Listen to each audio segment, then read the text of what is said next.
Bismillahirrahmanirrahim. Assalamualaikum warahmatullahi wabarakatuh. Alhamdulillahirabbil alamin. Wassalatu wassalamu ala asrofil anbiya'i wal mursalin wa ala alihi wa ashabihi wa man tabi'ahum bi ihsani ila yaumiddin. Pemirsa MTA TV yang senantiasa dirahmati Allah, marilah kita senantiasa memanjatkan puji syukur kehadirat Allah Subhanahu wa taala, di mana Allah telah melimpahkan berbagai macam rahmat kepada kita. Allah telah melimpahkan banyak sekali kenikmatan kepada kita. Allah telah melimpahkan kepada kita fasilitas-fasilitas kehidupan yang dapat kita gunakan untuk mengarungi kehidupan kita di dunia ini. Di antaranya Allah telah menciptakan, mengaruniakan kepada kita pendengaran, penglihatan, hati, yang kesemuanya itu diharapkan menjadikan kita pribadi yang bisa senantiasa untuk bersyukur. Allah Subhanahu wa taala berfirman di dalam Quran surat An-Nahl ayat 78, A'udzu billahi minasyaitonir rajim. Wallahu akhrajakum min butuni ummahatikum la ta'lamuna syai'a wa ja'ala lakumus sam'a wal absara wal af'idah la'allakum tashkurun. Dan Allah mengeluarkan kamu dari perut ibumu dalam keadaan tidak mengetahui sesuatu pun, dan Dia memberimu pendengaran, penglihatan, dan hati nurani agar kamu bersyukur. Di dalam ayat ini kita diberitahukan, kita diinformasikan oleh Allah bahwasanya Allah memberikan perlengkapan hidup kepada kita berupa pendengaran, penglihatan, kemudian juga hati, yang kesemuanya itu diharapkan menjadi sarana, menjadi modal kita untuk menjadi pribadi yang senantiasa bersyukur. Pemirsa MTA TV yang senantiasa dirahmati oleh Allah, di antara nikmat-nikmat tersebut, nikmat pendengaran, nikmat penglihatan atau mata, kemudian nikmat hati yang dicurahkan kepada kita diperintahkan sebagai manusia untuk mengelolanya, mengelola nikmat-nikmat tersebut sesuai dengan tuntunan, sesuai dengan ajaran agama ini yang bersumber dari Al-Quran dan As-Sunnah. Di antaranya nikmat mata, kita diperintahkan untuk menggunakan nikmat mata ini semaksimalnya kita gunakan untuk melihat ayat-ayat Allah. Dan di dalam Al-Quran kita juga diperintahkan untuk menggunakan nikmat mata ini tidak sembarangan. Tidak seperti orang-orang di luar sana yang mungkin memiliki agenda tertentu, di hari-hari tertentu mereka keluar berjalan-jalan dengan dalih menyehatkan mata atau dengan dalih mencuci mata. Nah ini, padahal di dalam agama kita sebagai orang yang beriman, kita sebagai orang Islam yang memiliki pedoman Al-Quran dan As-Sunnah, kita diperintahkan untuk mengelola mata ini dengan sebaik-baiknya. Salah satunya adalah kita diperintahkan untuk menundukkan pandangan mata kita. Kita tidak diperkenankan bebas liar ke sana kemari memandang sesuatu hal yang bukan menjadi hak milik kita. Kita tidak diperkenankan memandang ke sana kemari dengan bebas hal-hal yang dilarang oleh agama kita. Larangan tersebut atau perintah menundukkan pandangan di dalam Al-Quran, salah satunya termaktub di dalam Quran surat An-Nur ayat 30. Allah Subhanahu wa taala berfirman, Qul lil mu'minina yaghudduna min absarihim wa yahfadzu furujahum dzalika azka lakum innallaha khabirum bima yasnaun. Katakanlah kepada laki-laki yang beriman agar mereka menjaga pandangannya dan memelihara kemaluannya. Yang demikian itu lebih suci bagi mereka. Sungguh Allah Maha mengetahui apa yang mereka perbuat. Sebenarnya masih dilanjutkan di dalam ayat 31-nya berkenaan dengan wanita yang juga diperintahkan untuk menundukkan pandangan. Tetapi kali ini kita spesifik menyinggung tentang laki-laki yang diperintahkan untuk menundukkan pandangan.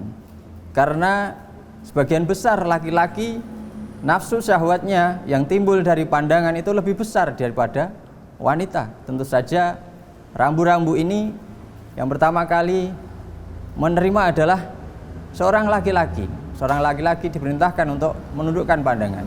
Dan di dalam ayat ini tadi dijelaskan bahwasanya pandangan ada hubungannya dengan kemaluannya, yaitu dari mata kemudian turun ke hati, kemudian memiliki hasrat seksual yang terangsang dari penglihatan tadi, kemudian merangsang kemaluannya untuk berbuat asusila, berbuat yang kotor, berbuat yang keji dan lain sebagainya. Maka Al-Quran sudah sangat jelas melarang kita, atau Al-Quran sudah sangat jelas memerintahkan kita untuk senantiasa menjaga pandangan kita. Di dalam kehidupan dunia ini kita dikaruniai hawa nafsu, yang hawa nafsu itu senantiasa mendorong kita untuk memiliki sesuatu yang mungkin isinya adalah kesenangan yang menyenangkan hati kita. Kemudian hal-hal tersebut memang diciptakan oleh Allah sesuai dengan fitrah kita, yang senang dengan hal-hal keindahan, kemewahan dan lain sebagainya. Salah satu contohnya adalah di dalam Quran surat Ali Imran ayat 14. Di situ dijelaskan bahwasanya kesenangan dunia dapat kita nikmati melalui pandangan, tentu saja pertama kali. Allah berfirman dalam Quran surat Ali Imran ayat 14, "Zuzina lin-nasi hubus syahawati minan nisa'i wal banina wal qanatiril muqantarati minadz zahabi wal fiddati wal khailil musawwamati wal an'ami wal hars. Dzalika mata'ul hayatid dunya wallahu 'indahu husnul ma'ab." Dijadikan indah pada pandangan manusia cinta terhadap apa yang diinginkan, berupa perempuan-perempuan, anak-anak, harta benda yang bertumpuk dalam bentuk emas dan perak, kuda pilihan, hewan ternak dan sawah ladang. Itulah kesenangan hidup di dunia, dan di sisi Allah lah tempat kembali yang baik. Saudaraku pemirsa MTA TV, yang semoga Allah senantiasa melimpahkan rahmatnya kepada kita. Dari ayat ini kita ditunjukkan kesenangan dunia ini bisa kita nikmati melalui, yang pertama tentunya adalah melalui pandangan mata kita, bukan melalui pendengaran kita.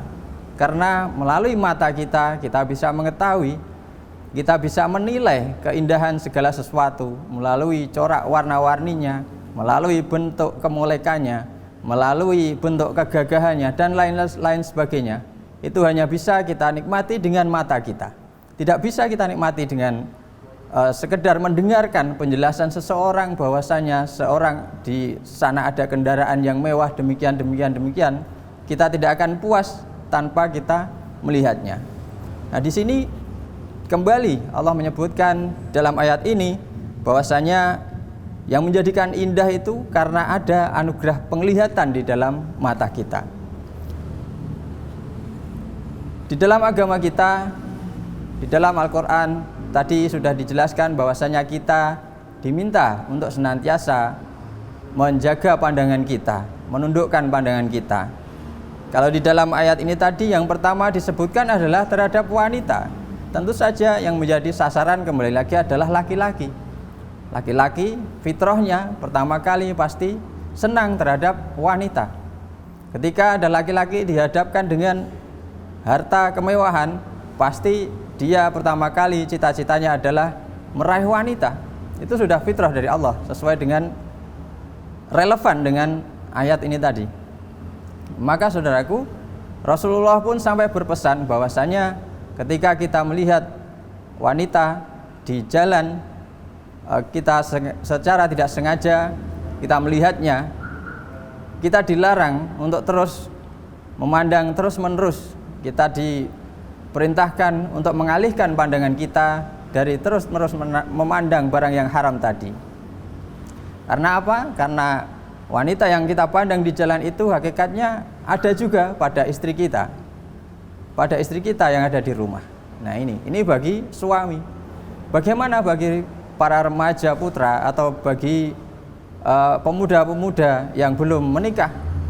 Tentu menundukkan pandangan disertai dengan istighfar agar dia lebih mengingat Allah sehingga tidak memperturutkan pandangannya tadi. Pemirsa MTA TV yang senantiasa dirahmati oleh Allah Subhanahu wa taala, Kalau zaman dahulu, zaman Rasulullah, mungkin untuk mengamalkan, menundukkan pandangan ini kita sangat mudah sekali, karena hal-hal yang mengganggu kita itu sifatnya berada nyata di depan mata kita. Tetapi untuk saat ini, untuk konteks kekinian, media-media yang ada di genggaman kita terkadang membuat kita terlena di jalanan ketika bersama dengan teman-teman kita. Betul kita menundukkan pandangan kita, betul kita betul-betul memalingkan sekali pandang, kemudian kita berpaling ke pandangan yang lain. Tetapi godaan terbesar saat ini adalah ketika kita memegang alat yang berupa gadget yang canggih, yang bisa mempertontonkan segala kemewahan dunia, baik itu dari sisi harta, wanita, tahta, semua ada di situ. Ya, ketika di luar kita memalingkan pandangan, tetapi ketika kita sendirian, kuatkah iman kita menahan pandangan kita dari melihat hal-hal yang tidak dibenarkan oleh agama itu melalui perangkat yang kita miliki itu? Sedangkan di dalam menikmati keindahan melalui media itu, kita bisa dengan sembunyi-sembunyi. Berbeda ketika pada masa Rasulullah, paling-paling kita melihat wanita lewat di depan kita, lewat di jalan. Paling-paling kita melihat kemewahan dunia lewat di depan kita. Tetapi saat ini kita nggak perlu kemana-mana pun bisa menyaksikan itu. Pemirsa MTA TV yang semoga senantiasa dirahmati oleh Allah, ya sudah cukup jelas bahwasanya di dalam sebuah hadis yang sudah masyhur yang diriwayatkan oleh Abu Dawud, Rasulullah berpesan kepada Ali bin Abi Thalib, janganlah engkau ikuti sebuah pandangan haram dengan pandangan berikutnya. Sesungguhnya pandangan yang pertama adalah nikmat bagimu, sedangkan pandangan berikutnya sesungguhnya pandangan yang pertama adalah nikmat bagimu, sedangkan pandangan yang berikutnya adalah siksaan bagimu atau adab bagimu. Nah ini hendaknya kita sebagai orang yang beriman, mengaku mengikuti Quran, mengaku mengikuti sunnah-sunnah Nabi, kita betul-betul terapkan hal ini ketika kita mungkin di jalan melihat sesuatu yang bukan menjadi hak kita. Ketika di jalan kita tergoda untuk melihat sesuatu, kita segera tundukkan pandangan. Ketika kita tidak sengaja melihat, cukupkan pandangan itu, segera berpaling. Jangan memperturutkan, malah mengamati sampai jelas, sampai terekam dengan jelas di pikiran kita. Hal-hal itu dapat merusak pikiran kita, hal-hal itu dapat menjadi pemicu utama munculnya tindakan-tindakan asusila, munculnya tindakan-tindakan kriminal.